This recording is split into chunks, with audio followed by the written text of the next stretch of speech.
Hello everyone, welcome back to our lecture series on internal forces in beams. I'm Chaminda, and in this video I'm going to give you an idea about how to calculate internal forces at a point along a beam using an example. Before moving to the example, let's refresh our memory on what we have learned so far in internal forces in beams. What are internal forces in beams?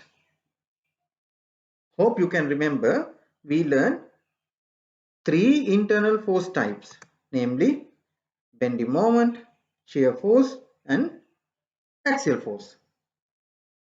In this example we are working out here, we are going to calculate these three internal forces at a given point along the given beam.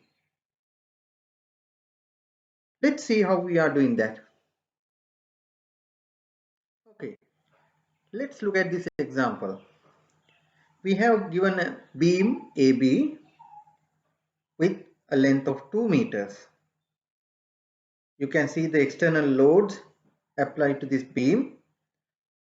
A uniformly distributed load of 40 kilonewtons per meter applied along a length of 1 meter from point A, and two concentrated loads, that is 20 kilonewton and 10 kilonewton, are applied the points D and C respectively.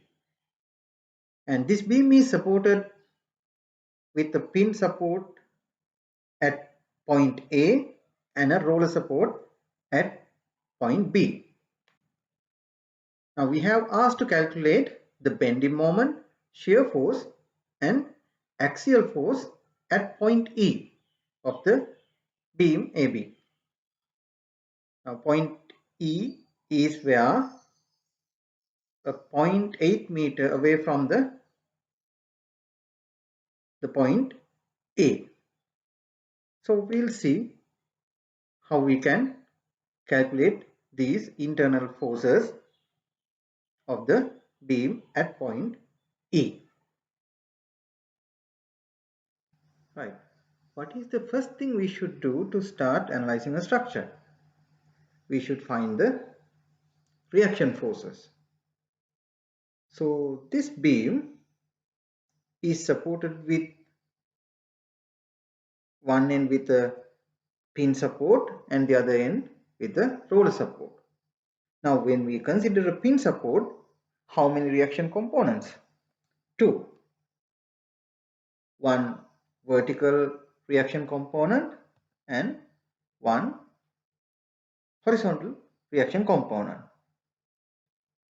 Now if it is a roller support, how many reaction components? Only one. Here the reaction component RB is acting at B because it's a roller support at B.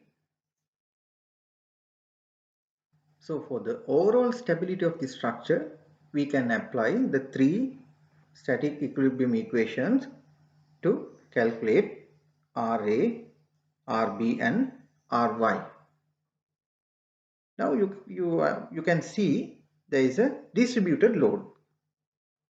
Now as you learned before, for distributed loads, it is convenient to consider not the actual distributed load but its resultant load and the location where the resultant force applies to represent that distributed load. So we can redraw our structure to represent the distributed load as a concentrated load. Now the distributed load is 40 kilonewton per meter over a length of 1 meter. So if you multiplied 40 kilonewton per meter by 1 meter, so you will get the resultant force as 40 kilonewton. And since this is a uniformly distributed load, the resultant load is applied through its centroid, which means the center point of the total length of the distributed load. So the load applies through 1 meter, so the resultant force should apply at its center, which means 0.5 meter away from point A. Before calculating the reaction forces, it's better to check whether this structure is statically determinate or statically indeterminate. How can we check that? For that, we should know how many unknown forces in this structure. You can see Ra, Rb and Ry, three forces are unknown. And how many static equilibrium equations we have? That's 3. So basically, using those 3 static equilibrium equations, we can get the answers for the 3 unknown forces. So which means this is a statically determinate structure. Okay, let's apply the 3 static equilibrium equations to obtain the 3 unknown reaction force components. First, I'll consider the horizontal equilibrium of this structure or this beam. Now, to make this beam stable horizontally, all the force components add together in the horizontal direction should be equal to 0. Here you can find only Ry is acting horizontally. So, because of there are no any other forces, Ry should be equal to 0. Then we can write the equation for the vertical equilibrium. So I consider the load's upward direction as positive, representing with the black arrow. So what are the vertical force components in this beam? Starting from point A, Ra is a vertical force that is upwards, so it's a positive value. So Ra, and the next force from A is 40 kilonewton downwards, so it is minus 40, and next 20 kilonewton downwards minus 20, and 10 kilonewton downwards minus 10. The last load at B, value of Rb upwards, so plus Rb. To make the vertical equilibrium, all these components should be added together and should be equal to 0. So my equation is Ra minus 40 minus 20 minus 10 plus Rb equals to 0, which will end up as Ra plus Rb equals 70. That is my second equation. As the third equation, I can get a moment at any point, and for the equilibrium it should be equal to 0. So I'll get a moment at A. You know how to get a moment. Starting from A, you can see the first load 40 kilonewton creates a load of a moment of 40 times 0.5. Now that is in the clockwise direction, where the sign convention I used here, MA, clockwise positive. So this is a positive moment of 40 into 0.5. The next load is 20 kilonewton. The moment due to that load is 20 times 1 meter, and again it is clockwise direction. So it's a positive value. The load, the third moment component is due to the 10 kilonewton load, that is 1.6 meter away from point A. So the moment is 1.6 times 10, and again this is a clockwise moment, so it is a positive value. And the last load is RB, which is 2 meters away from point A. So the total moment is RB times 2, and you can see it is a anti-clockwise moment. So it is, we can represent in the equation as minus.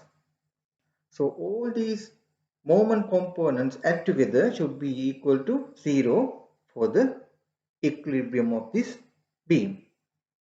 So once you do the calculation, you can ended up the answer as RB equals 28 kilonewton. So that RB value you can plug into equation number 2, so that you can get the value for RA. So that is 42 kilonewtons. Now these are my reaction components of this beam. So RA equals 42, RB equals 28, and RY equals 0.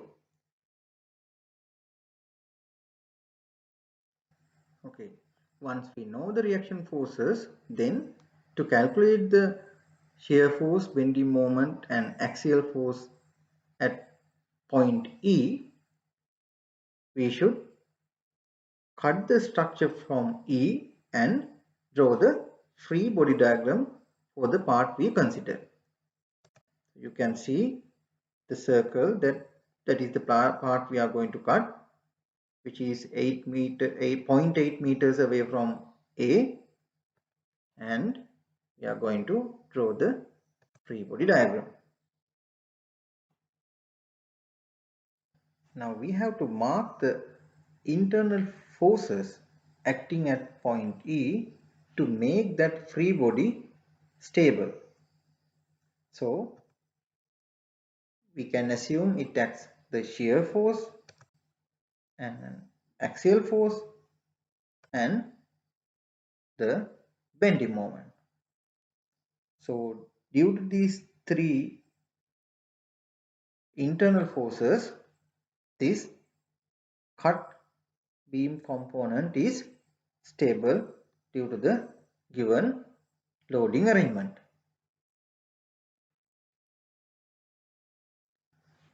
Here I have marked all the internal forces following the sign convention we learned before.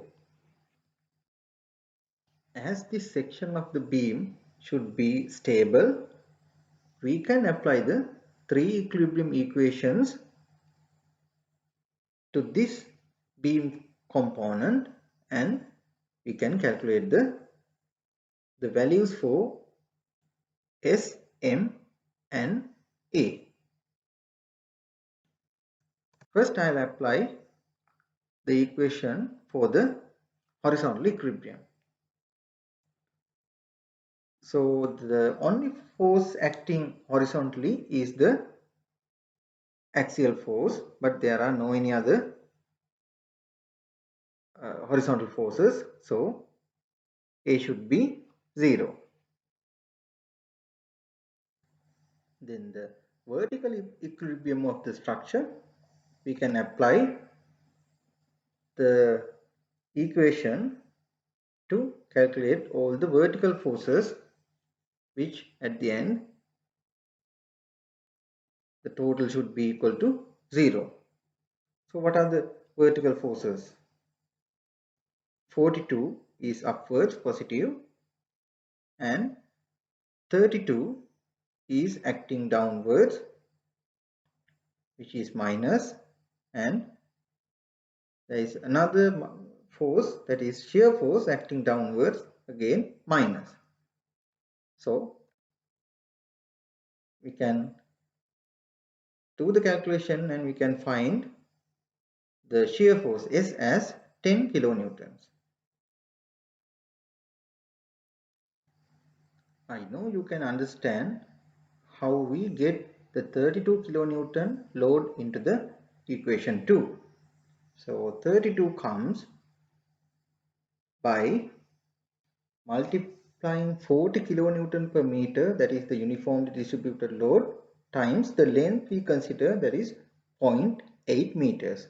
So 0.8 into 40 is equal to 32. That's how the 32 kilonewton load comes here. Now I can apply the third equilibrium equation, that is a moment at any point should be equal to 0. So I'll get a moment at E. I can get a moment at any point. Maybe in this example, I can get the moment at A or E. Why I to select to take moment at E? Because if I take a moment at A, the unknown force S and M both will be in my equation. But if I take a moment from E, then I can avoid one unknown force coming to my equation. So that's why I took the moment from point E. Now I can write the equation, the moment equation from point E. I took clockwise as positive. So the bending moment M is clockwise. So M is there, a positive value. And what is the other?